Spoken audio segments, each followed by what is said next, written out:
Hello everyone, I welcome you all on Avipedia. So on the channel of Avipedia SSC, I, Dipali Kakkad, is bringing a new series of the current affair based MCQs for you. तो ये जो हम current affairs की practice करने वाले हैं, हर week मैं आपके लिए इंपॉर्टेंट क्वेश्चंस लेकर आऊंगी। एंड इस बार मैं आपके लिए सितंबर के मोस्ट इंपॉर्टेंट जो क्वेश्चंस हैं, एमसीक्यूज हैं, वो लेके आई हूँ।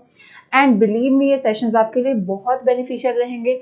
ठीक है, जो हम टॉप 15 क्वेश्चंस अभी कर रहे हैं सितंबर के, इसी तरह जब हम वीकली रिवीजन करेंगे तो रेगुलर रिवीजन जो है हमें करंट अफेयर्स के ऊपर और होल्ड बनाने में हेल्प करेंगे। ठीक है जी। सो उसके साथ ही I would like to tell you कि अगर आप भी एसएससी मेंस के टायर 2 की तैयारी करना चाहते हैं तो आपके लिए एक बहुत अच्छा ऑप्शन है। सिर्फ 250 में आपको 10 टेस्ट मिल जाएंगे। ठीक है, और इन 10 टेस्ट से जो है आप अपनी एसएससी के मेंस की तैयारी अच्छे से कर सकते हैं। ठीक है जी। एंड उसके साथ साथ अगर आप जो है और इन्फॉर्मेशन लेना चाहते हैं तो आपको जो लिंक है हमारे सभी डिस्क्रिप्शन में अवेलेबल हैं, आप जाके हमारे जो कोर्सेज है उनको भी चेकआउट कर सकते हैं। ठीक है, व्हाट्सएप ग्रुप का लिंक भी आपको डिस्क्रिप्शन में दिया गया है, तो उसके साथ भी जुड़ के आपको जो भी एग्जाम्स आएंगे उनके टाइमली इंफॉर्मेशन मिल जाएगी। Right, so let's start with our session. ठीक है, so as I have said कि हम एमसीक्यू फॉर्मेट में करने वाले हैं। आज जो हम कर रहे हैं ये सारे सितंबर बेस्ड। ठीक है, तो ध्यान से करेंगे। फर्स्ट क्वेश्चन देखिए, which day is celebrated as Hindi Diwas. ठीक है, तो कौन सा डे जो है इसको हिंदी दिवस के तौर पे मनाया जाता है। सो हर एक मंथ के कुछ इंपॉर्टेंट जो डेज होते हैं ना, जैसे कि यूएन ने कोई डिक्लेयर कर दिया as a day of girl child या फिर कोई भी इंपॉर्टेंट डे, तो वो सारे डेज ना आपको याद रखने हैं। ठीक है, तो जैसे मेरे माइंड में अभी आया ना कि UN day of the international day of the girl child, तो जिनको भी पता है कमेंट सेक्शन में जरूर मेंशन कीजिए कि व्हेन इज द यूएन की तरफ से जो बनाया गया है, ठीक है, जिसको डिक्लेयर किया गया है, कौन सा डे है एग्जैक्टली, कौन सी डेट है जब international day of girl child मनाया जाता है। ठीक है, तो अब हम इस क्वेश्चन पे वापस आते हैं। हिंदी दिवस जो है वो कब मनाया जाता है सितंबर में?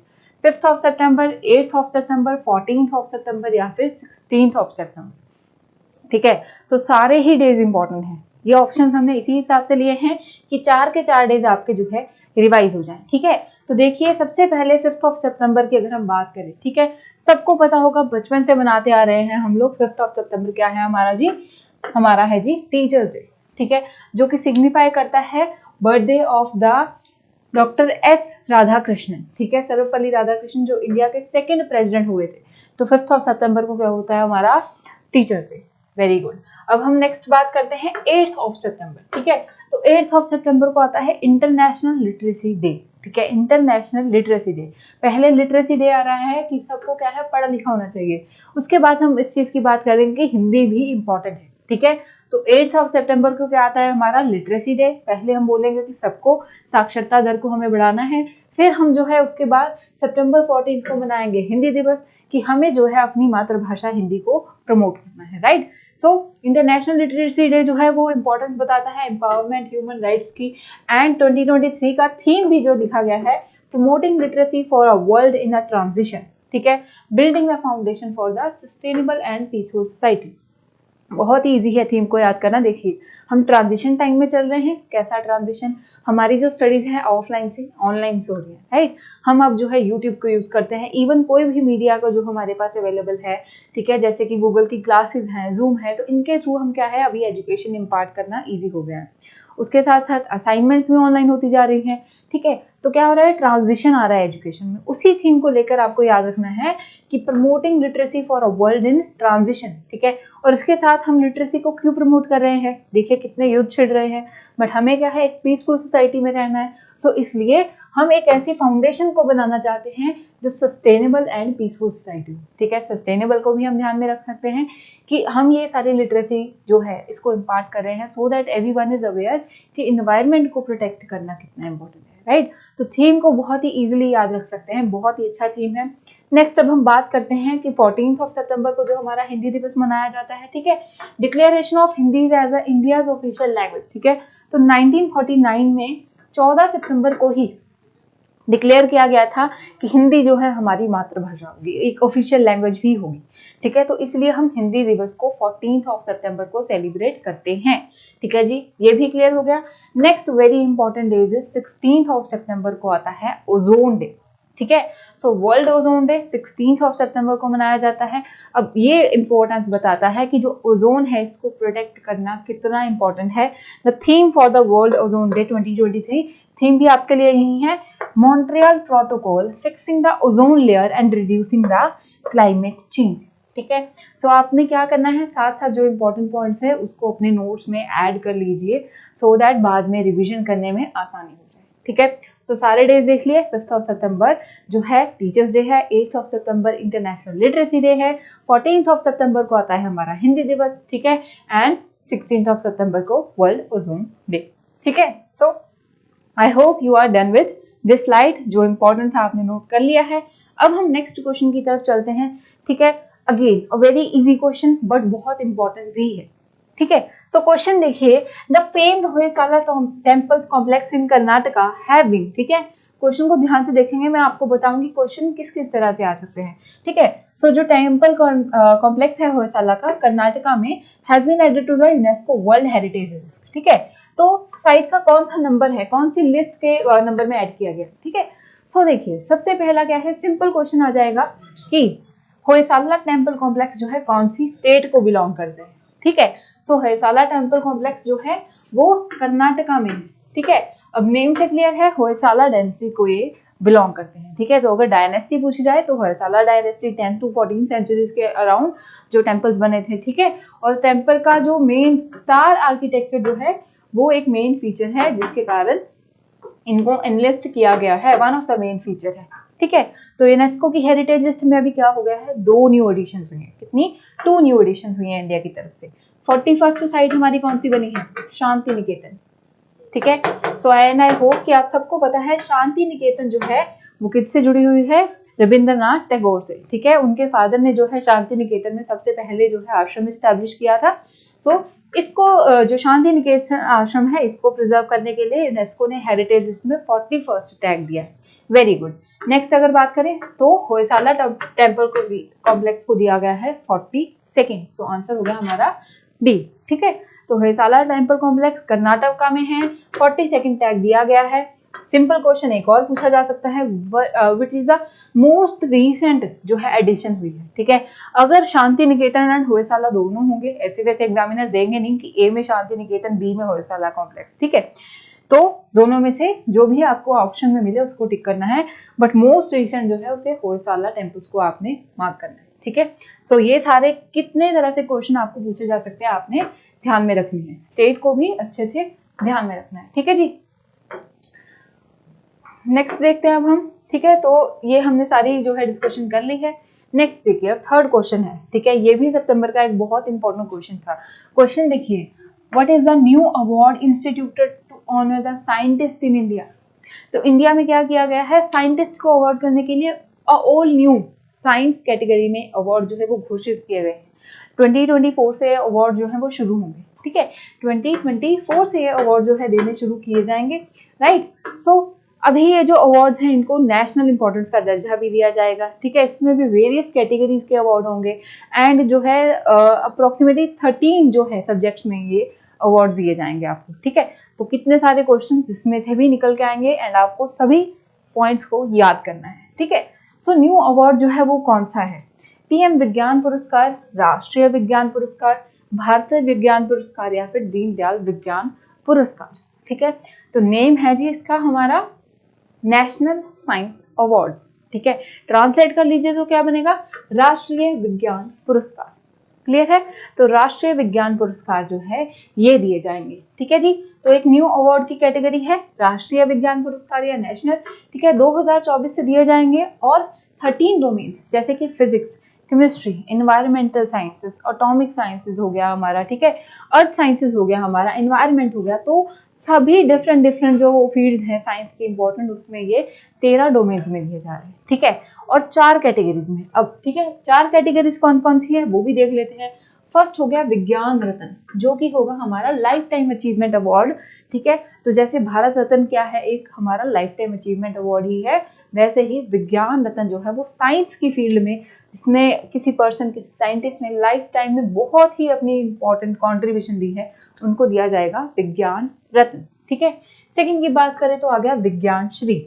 तो विज्ञान श्री जो है डिस्टिंग्विश्ड कंट्रीब्यूशन के लिए, ठीक है, भारत रत्न आता है, फिर पद्मश्री आता है ना, तो वैसे ही विज्ञान श्री जिन्होंने अगेन एक इम्पॉर्टेंट कंट्रीब्यूशन की है, डिफरेंट फील्ड में की है, ठीक है, उनके साथ कोई सहयोगी भी रहा होगा, ठीक है, तो डिस्टिंग्विश्ड कॉन्ट्रीब्यूशंस भी बहुत रहती हैं उसके लिए। थर्ड है हमारा विज्ञान युवा शांति स्वरूप भटनागर अवार्ड, ठीक है, ये बहुत ही इंपॉर्टेंट है, ये एनकरेज करने के लिए जो यंग साइंटिस्ट होते हैं उनके लिए दिया जाएगा।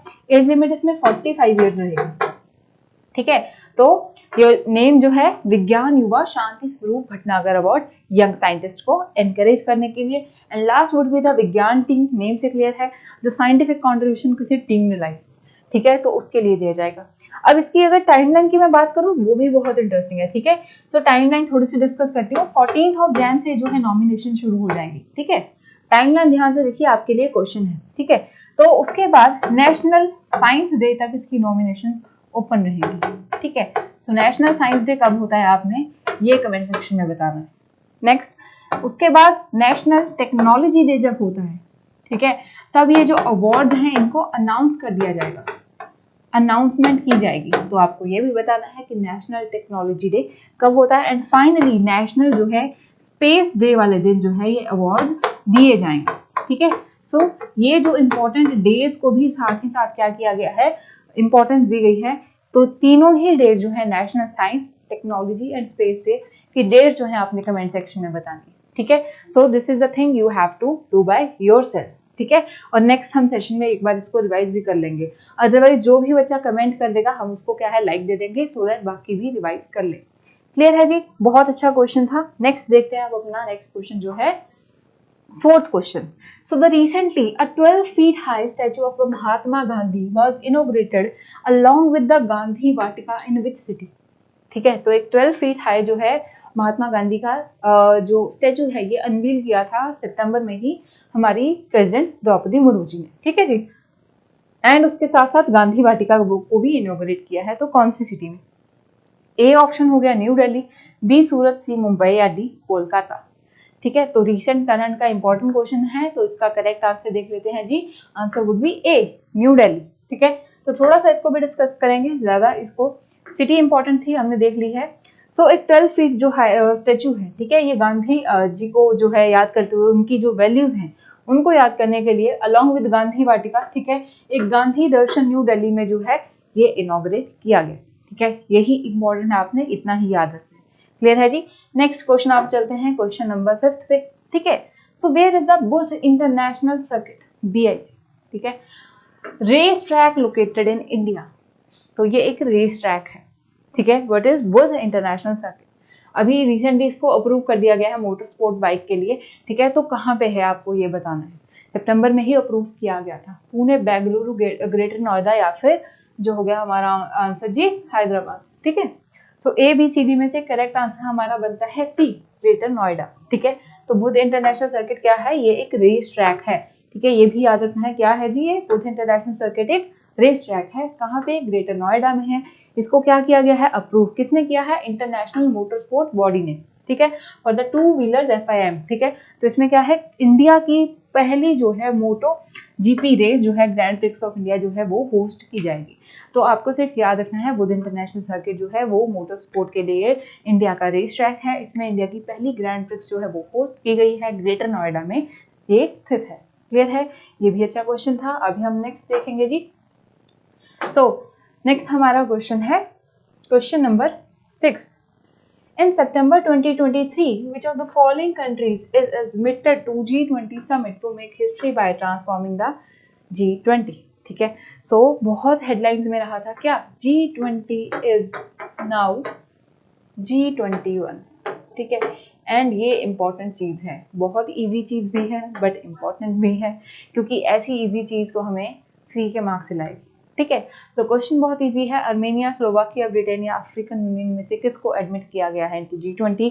And I think you all know the answer would B D, that is African union, ठीक है, तो अफ्रीकन यूनियन क्या है, a union of 55 African members, क्यों ऐड किया गया है, ठीक है, तो G20 में जो इंपॉर्टेंट कंट्रीज हैं वो डिस्कशन कर रही हैं कि हमें टेक्नोलॉजी को ध्यान देना है, इन्वायरमेंट को बचाना है, तो वो डिस्कशन में अपने अपने नेशंस के कंसिडरेशन रखेंगे, बट अफ्रीकन यूनियन को भी तो रिप्रेजेंट करना है, उनके भी तो कोई होंगी जो लैग कर रहे हैं वो किस फील्ड में, उनको डेवलपमेंट के लिए क्या चाहिए, तो उनको इक्वल फुटिंग पे लाने के लिए इंडिया ने ही प्रपोज किया था कि अफ्रीकन यूनियन को एडमिट किया जाए, एंड एडमिट किया गया in the very important presidentship of India only. ठीक है, सो अफ्रीकन यूनियन को जो है ऐड किया गया है, अब G21 बन जाएगा। 1963 में क्या बना था, ऑर्गेनाइजेशन ऑफ अफ्रीकन यूनिटी। ठीक है, तो पहले इसका नेम क्या था, ऑर्गेनाइजेशन ऑफ अफ्रीकन यूनिटी। 2002 में इसको चेंज करके जो है ऑर्गेनाइजेशन ऑफ अफ्रीकन यूनिटी को सक्सीड किया था अफ्रीकन यूनियन ने। ठीक है, जिसमें 55 मेंबर्स हैं। ये बात करता है economic integration of the continent की, एंड एडिस अबाबा में इस पे क्या है जी, हेडक्वार्टर्स है। ठीक है, सो ये जो है इंपॉर्टेंट चीजें अगेन आई थिंक आई अपने नोट डाउन कर ली है। क्लियर है। नेक्स्ट अब हम क्वेश्चन देखते हैं अपने इस 15 क्वेश्चन वाली सीरीज में। 7th क्वेश्चन है हमारा, operation Muskaan which was seen in the news was implemented in which city. So operation Muskaan कौन सी सिटी में हुआ था रिसेंटली, इंदौर, मुंबई, अहमदाबाद या फिर गुवाहाटी। तो ऑपरेशन मुस्कान जो है ये बहुत पहली बार कंडक्ट नहीं किया गया है। ठीक है, सितंबर में इसको कंडक्ट किया गया था मुंबई में। हमने इस क्वेश्चन को ऐड किया है सो दैट ऑपरेशन मुस्कान के हम कॉन्टेक्स्ट को समझ पाए। ठीक है जी, तो देखिए, over 5000 minors rescued Mumbai police force under the operation Muskaan. ठीक है, ऑपरेशन मुस्कान जो है मिनिस्ट्री ऑफ होम अफेयर्स का एक प्रोजेक्ट है। ठीक है, ये एक प्रोजेक्ट होता है जिसमें स्टेट पुलिस क्या है, कुछ ऐसे एक्शंस लेती है सो दैट जो भी बच्चे मिसिंग हैं, ठीक है, उनको आइडेंटिफाई करके उनको रेस्क्यू करवाया जाता है। एंड वी ऑल नो कि चाइल्ड रेस्क्यू का एक होल लॉट ऑफ क्या है, बिजनेस ही हम बोल सकते हैं चलता है। तो उस सर्किट को ब्रेक करने के लिए ऑपरेशन मुस्कान चलाया जाता है under the ministry of home affairs, which is the most important thing जो आपको पता होना चाहिए। ऑपरेशन मुस्कान किससे लिंक्ड है, ये कोई मिलिट्री एक्सरसाइज नहीं है। ठीक है, ये इंडिया के इंटरनल एक क्या है, हम बोल सकते हैं एक प्रोजेक्ट है, एक ड्रिल है, जो कि मुंबई पुलिस, स्टेट पुलिस ने ही कंडक्ट की थी। ठीक है, मिनिस्ट्री ऑफ होम अफेयर्स के अंदर जो भी चाइल्ड मिसिंग है या उनको क्या है ट्रैफिकिंग सर्किट में फंसाया गया उनको बचाने के लिए। ठीक है जी, सो आई होप ये भी इजी था, आपने याद कर लिया है। ठीक है जी, नेक्स्ट क्वेश्चन देखिए अब, विच स्टेट और UT has inaugurated India first artificial intelligence school. AI अब क्या है, हमारी बॉडी का एक, हमारी लाइफ का क्या है, एक बहुत ही हम बोल सकते हैं इनसेपरेबल पार्ट बनने वाला है आने वाले टाइम में। सो वी शुड नो, अगर कोई टेक्नोलॉजी आ रही है तो उसे यूज़ करना भी आना चाहिए। सोचिए, अगर स्कूल में ही बच्चों को पता है तो फेयर यूज़ ऑफ AI किया जा सकता है। सो कौन सी स्टेट ने ये बहुत ही अच्छा कदम उठाया है, जिसमें AI स्कूल्स जो है पहली स्टेट बन गई है इंडिया की AI स्कूल एस्टैब्लिश करने वाली। तेलंगाना, केरला, कर्नाटका या फिर पंजाब। ABCD में से क्या करेक्ट आंसर है, इजी टू गेस है। वो स्टेट जो काफी लीडिंग रहती है एजुकेशन में, हेल्थ केयर में, and the state is Kerala. ठीक है, तो इजी है कि वो स्टेट जो हमारी काफी लीडिंग स्टेट है in the artificial intelligence, that is Kerala. तो केरला ने ही फर्स्ट स्कूल जो है AI में, ये जो है तिरुवनंतपुरम में, ठीक है, एज अ संगीतरी विद्या भवन। ठीक है, तो शांतिगिरी विद्या भवन जो है इसको एस्टैब्लिश किया है। ठीक है, तो first AI schools in India has been established in the state of Kerala. Clear हो गया जी। अब हम नेक्स्ट क्वेश्चन देखेंगे, question number 9। So which Indian has won 2023 Ramon Magsaysay award. सो रैमन मैग्सेसे अवार्ड की अगर बात करें तो इनको हम क्या बोलते हैं, Nobel of Asia, Nobel prize of Asia भी बोलते हैं। ठीक है, क्यों बोलते हैं, ये दिया जाता है उन पर्सन को, ठीक है, जिन्होंने काफी इंपॉर्टेंट कंट्रीब्यूशन निभाई है एशिया की पॉपुलेशन को डेवलपमेंट के लिए, उनकी हेल्थ के लिए या उनको इंफॉर्मेशन के लिए, बेसिकली सोसाइटी के लिए इंपॉर्टेंट रोल निभाया है। ठीक है, तो 2023 का जो रैमन मैग्सेसे अवार्ड है ये 4 इंडिविजुअल्स को दिया गया है, एंड इंडिया के भी 1 इंडिविजुअल इसमें इंक्लूडेड है। ऑप्शन आपको ये बताना है कि कौन है, रवि कन्नन, गौतम अडानी, स्वाति नायक या सोनम वांगचुक। ठीक है, सो सोनम वांगचुक ऑलरेडी पहले ही इनको रैमन मैग्सेसे अवार्ड दिया जा चुका है। ठीक है, एंड इस बार मिला है जी रवि कन्नन को। ठीक है, जो कि क्या है, एक ऑन्कोलॉजिस्ट मतलब कैंसर डॉक्टर हैं। वो असम के बहुत इंपॉर्टेंट कैंसर डॉक्टर हैं। उन्होंने इस फील्ड में अपना जो हॉस्पिटल है और पेशेंट्स की सर्विस के लिए बहुत इंपॉर्टेंट योगदान निभाया है। इसके लिए उनको जो है रिकॉग्नाइज किया है थ्रू रैमन मैग्सेसे अवार्ड्स। अब रैमन मैग्सेसे नेम किसके आफ्टर है, तो फिलीपाइंस के जो प्रेसिडेंट रह चुके हैं उनके नेम के पीछे जो है ये अवार्ड जो है along with Rockefeller foundation of New York establish किया गया था। ठीक है, तो ये चीजें भी कुछ बेसिक आपको साथ साथ याद रखनी है। इंडिया के रवि कन्नन को मिला है, ठीक है, जो कि एक ऑन्कोलॉजिस्ट हैं। इसको नोबेल प्राइज ऑफ एशिया बोलते हैं। सभी फैक्ट से सिंगल क्वेश्चन निकलेंगे आपके। हम कर 15 क्वेश्चन रहे हैं, बट अगर आप ध्यान से देखेंगे तो इतने फैक्ट्स हम इतने इंपॉर्टेंट रिवाइज कर रहे हैं जो आपको एग्जाम में हेल्प करेंगे, राइट। उसके साथ देखते हैं कि 4 एशियन जिनको ये मिला है कौन कौन है। कॉर्बी रक्षांत फ्रॉम बांग्लादेश, ठीक है। Eugenio Lemos from Timor Leste, Miriam Coronel Ferrer from the Philippines and doctor Ravi Kannan from the India, ठीक है। तो 4 जो इंडिविजुअल्स हैं एशिया के उनको दिया गया है। इंपॉर्टेंट करंट अफेयर है, आपको याद, ठीक है जी। नेक्स्ट क्वेश्चन देखिए, 10th क्वेश्चन है कि when is the world electrical vehicle day celebrated, ठीक है। वर्ल्ड इलेक्ट्रिक व्हीकल डे कब सेलिब्रेट किया जाता है? 6th ऑफ सितंबर, 7th of September, 8th of सितंबर या फिर 9th ऑफ सितंबर, ठीक है। सो ये भी बहुत इंपॉर्टेंट क्वेश्चन है कि कौन से डेट को world electrical vehicle day celebrate किया जाता है, ठीक है। सो इसको भी हमने विद थीम जो है याद रखना है, ठीक है। तो सेलिब्रेट किया जाता है जी 9th ऑफ सितंबर को, ठीक है। थीम की अगर हम बात करें, sustainable electric mobility to speed up the transition to sustainable transport with consumer businesses and policies, काफी बड़ा थीम है, ठीक है।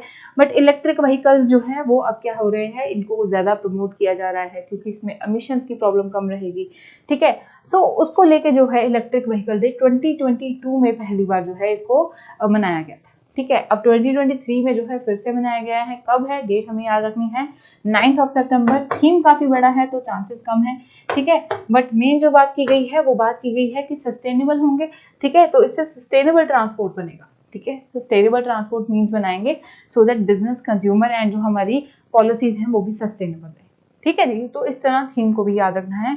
9th ऑफ सितंबर क्या हो गया हमारा world electric vehicle day, clear. Next question देखते हैं। क्वेश्चन नंबर 11 है, विच सिटी टॉप द स्वच्छ Vayu Sarvekshan 2023, that is the clean air survey, ठीक है। तो क्लीन एयर सर्वे जो है under national clean air programme NCAP के अंडर जो है कंक्लूड किया गया है, ठीक है। तो इसमें डिफरेंट कैटेगरीज में दिया जाता है, बट मेजर जो हमारी सबसे इंपॉर्टेंट कैटेगरी वो होती है population with 1 million and above, ठीक है। सो इस क्वेश्चन में इसी कैटेगरी की बात की गई है, ठीक है। तो कौन सी सिटी ने टॉप किया है स्वच्छ वायु सर्वेक्षण में? इंदौर, मैसूरू, कोची या फिर पणजी, ठीक है। सो आंसर वुड बी ए, इंदौर, ठीक है। इंदौर जो है वो फर्स्ट आई है, देन आगरा, देन थाने, 1 2 3, ठीक है। तो ये तीनों सिटी ने टॉप किया है अंडर द स्वच्छ वायु सर्वेक्षण ऑफ 2023, ठीक है। एंड ये जो अनाउंस किए गए थे रिजल्ट्स रिसेंटली जो अनाउंस किए गए थे on the day of the international day of clean air for the blue skies days, जो कि 7th ऑफ सितंबर को होता है, ठीक है। तो स्वच्छ वायु सर्वेक्षण के रिजल्ट जो है 7th ऑफ सितंबर को, जब international day of the clean air for the blue skies days होता है, तब जो है बताए गए थे। हमने टॉप जो लीडिंग सिटीज हैं वो देख ली हैं, इंदौर हमारी, नेक्स्ट सेकंड है आगरा एंड थर्ड जो होगी थाने, ठीक है। फर्स्ट हो गई इंदौर इन मध्य प्रदेश, सेकंड आगरा इन उत्तर प्रदेश, थर्ड हो गई थाने, ठीक है। तो under the category of million plus population, ठीक है। उसके बाद सेकंड कैटेगरी भी आती है, बट सबसे इंपॉर्टेंट यही है, क्लियर है जी। नेक्स्ट क्वेश्चन देखिए, अब Nairobi declaration was adopted in which summit? BRICS 23, Africa climate summit, G20 या आसियान, ठीक है। तो ये जो डिक्लेरेशन है वो कौन सी समिट से लिंक्ड है, आपको ये देख के बताना है जी, ठीक है। एंड ये भी जो है एक इंपॉर्टेंट हमारी डिक्लेरेशन थी। क्वेश्चन क्या पूछा है, G20 से हम बहुत इजीली कंफ्यूज कर लेंगे, G20 हुआ था तो G20 से लिंक, राइट।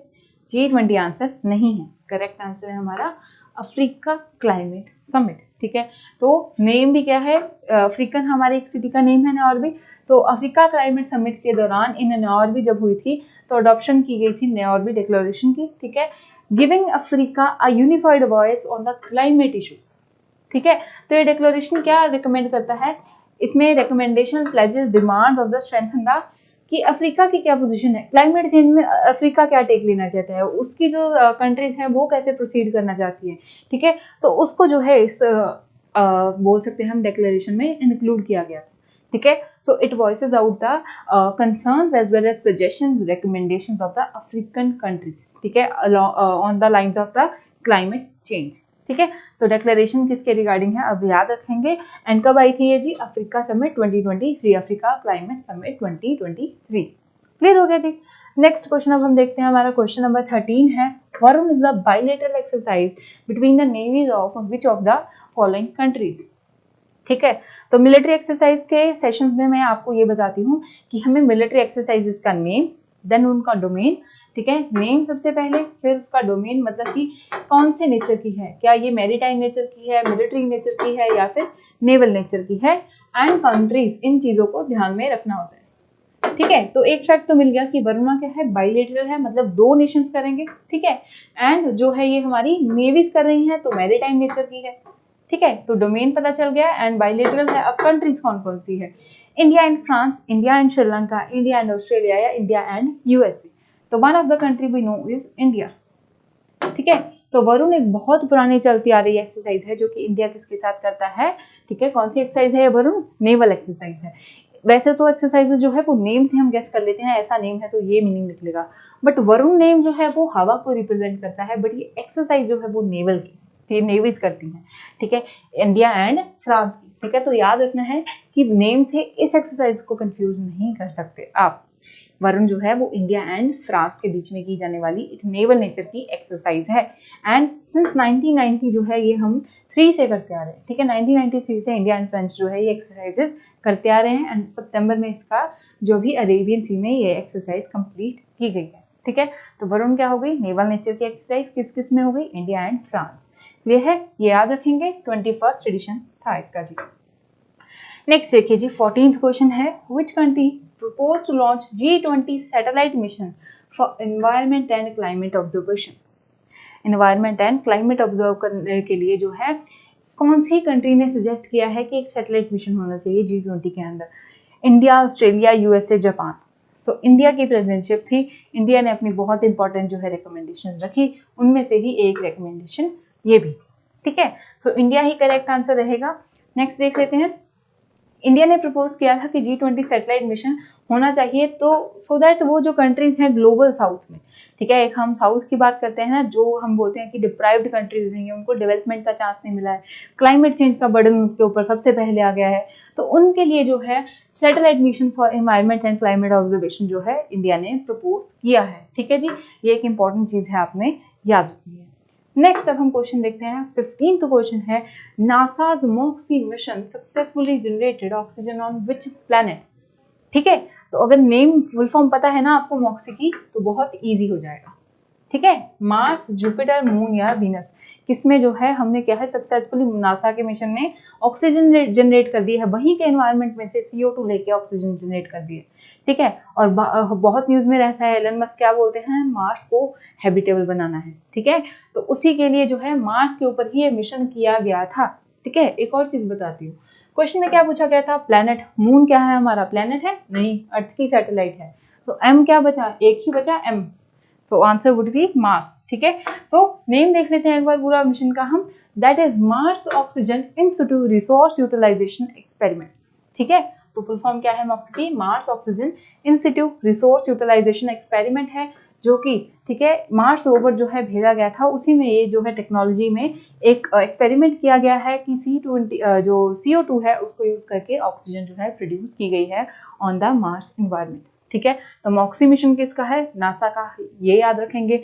मॉक्सी मिशन किस प्लैनेट से रिलेटेड है, मार्स से रिलेटेड है, क्या रिसेंटली इसने ऑक्सीजन जो है प्रोड्यूस की थी, यस, ठीक है। तो ये 3 चीजें आपने याद रखनी है, एंड आई होप कि आपको अभी तक सारे जो है क्वेश्चन अच्छे से क्लियर हो गए हैं, ठीक है। एंड इसी तरह आपको अच्छे से और प्रिपरेशन करने के लिए विकिपीडिया के कंप्लीट जो SSC के माइक्रो कोर्सेज अवेलेबल हैं। माइक्रो कोर्सेज का क्या बेनिफिट होगा, सो ऐसे फील्ड की क्वांट का कोई स्पेसिफिक टॉपिक है, ठीक है, आप सिर्फ सिंप्लीफिकेशन को टारगेट करना चाहते हो, तो आपको पूरे कोर्स को खरीदने की रिक्वायरमेंट नहीं होती है, ठीक है, आपको जाके सिर्फ सिंप्लीफिकेशन का जो हमारा बंडल है उसके साथ आप जुड़ जाएंगे। अब इसमें क्या क्या मिल जाएगा, सबसे पहले आपके वीडियो लेक्चर्स हो जाएंगे, उसके साथ होंगे आपके नोट्स, ठीक है, प्लस क्वेश्चंस टू प्रैक्टिस, ठीक है। तो हो गया ना one and all solution for single topic, ठीक है। तो ये माइक्रो कोर्स को भी आप जाके जरूर चेक कीजिए, it would be really very helpful in your preparation, and I hope आपको सेशन बहुत अच्छा लगा होगा, क्योंकि हमने बहुत जो है कंसाइज वे में इंपॉर्टेंट क्वेश्चंस को and important more than important facts को भी रिवाइज किया है। So keep learning and see you in the next session, and अगर वीडियो अच्छा लगा है तो लाइक एंड शेयर जरूर कीजिए। Thank you.